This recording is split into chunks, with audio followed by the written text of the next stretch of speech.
একদিন আয়নার সামনে দাঁড়িয়ে দেখলাম শুধু আমাকেই দেখা যায়। আলোর প্রতিফলন প্রতিসরণের নিয়ম না জানা আমি সেই থেকে আর কোনো দিন আয়না দেখি না। জননীর জৈব সারে বর্ধিত বৃক্ষের নিচে কাঁদতাম যখনই দাঁড়িয়ে। সজল শৈশবে বড় স্বাদ হতো আমিও কবর হয়ে যাই।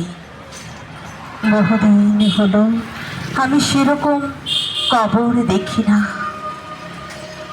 কারুকার্যময় চারু ঘরের নমুনা দিয়ে একদিন ভরা ছিল আমার দুরেটিনার সীমিত সীমানা।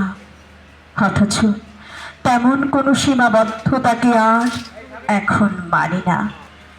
কি দারুণ বেদনা আমাকে তরিতাহতের মতো কাঁপালো তুমুল।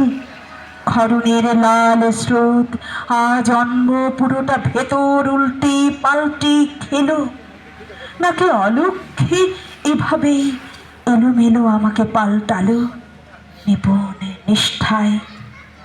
বেদনার নাম করে বোন তার শুশ্রূষায় যেন আমাকে সঙ্গোপনে যজ্ঞ করে গেল।